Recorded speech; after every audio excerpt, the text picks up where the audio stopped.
Le decisioni in campo economico riguardano il futuro e sono prese in condizioni di incertezza. Questo significa che dobbiamo fare delle assunzioni, anche se spesso non ce ne accorgiamo, prendendoci un certo grado di rischio e rinunciando ad alternative che potrebbero comunque essere valide. Ma quanto siamo bravi in questo esercizio? Ogni decisione che riguarda il futuro comporta una piccola battaglia che si svolge all'interno del nostro cervello. Quando prendiamo decisioni finanziarie è facile cadere in trappole comportamentali. Sono errori nelle scelte che compiamo, dovuti al processo decisionale alla base dei nostri comportamenti, il modo in cui pensiamo, ma anche come interpretiamo e usiamo le informazioni a nostra disposizione. Il premio Nobel per l'economia 2002, Daniel Kahneman, ha usato un'efficace metafora. Possiamo pensare al nostro cervello come un elefante guidato da un piccolo omino. L'elefante rappresenta le cose che facciamo istintivamente e le nostre reazioni emotive. L'omino invece rappresenta la ragione, la logica che cerca di controllare e direzionare l'istinto. L'elefante, cioè i nostri istinti e pregiudizi, è forte e ben radicato a terra. Per questo il lavoro dell'omino, cioè la parte razionale del nostro cervello, è tutt'altro che semplice. Una fitta gamma di ingegnosi esperimenti ha consentito di documentare le trappole più comuni. Eccone alcuni esempi.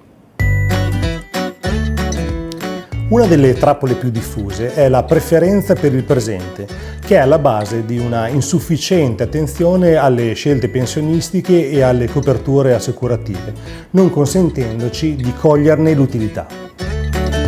La contabilità mentale invece ha la tendenza a non considerare gli euro tutti uguali, ma diversamente in base alla loro provenienza, al modo in cui li spendiamo, per esempio se in contanti o con la carta di credito, per cui tendiamo a spendere più facilmente, ma anche il contesto in cui viviamo, se è la vita di tutti i giorni oppure in vacanza. L'effetto dotazione invece ci porta a dare più peso, più valore a un bene o qualcosa che già possediamo, rispetto a quanto invece saremo disposti a pagare per acquisire quel bene. Gli effetti di framing o di inquadramento ci dicono che come un'informazione ci viene presentata o inquadrata è in grado di influenzare la nostra decisione, per esempio se l'inquadramento è positivo o invece negativo. Una trappola a cui siamo davvero tutti esposti è la cosiddetta overconfidence, cioè l'eccessiva sicurezza o fiducia nelle nostre capacità o conoscenze. Un'altra trappola molto nota è la cosiddetta rappresentatività, che ci porta a ragionare per stereotipi e per analogie e a stimare la probabilità di verificarsi di un evento incerto in base alla somiglianza a un'altra situazione o alla sua familiarità. Diversificare è una regola d'oro per ridurre il rischio degli investimenti finanziari. C'è però la tendenza a fraintendere questa regola e a cadere nella trappola della diversificazione ingenua, che ci porta a pensare solo alla numerosità dei titoli.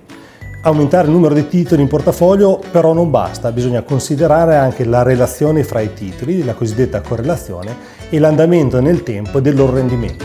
Insomma, le insidie che incontriamo quando prendiamo decisioni sono davvero tante. La buona notizia è che c'è speranza. Siamo in grado di affrontare queste trappole mentali, conoscendole, ma anche conoscendoci meglio. Questo ci permetterà di limitare, se non eliminare, i danni. Per saperne di più, guarda i nostri video tematici.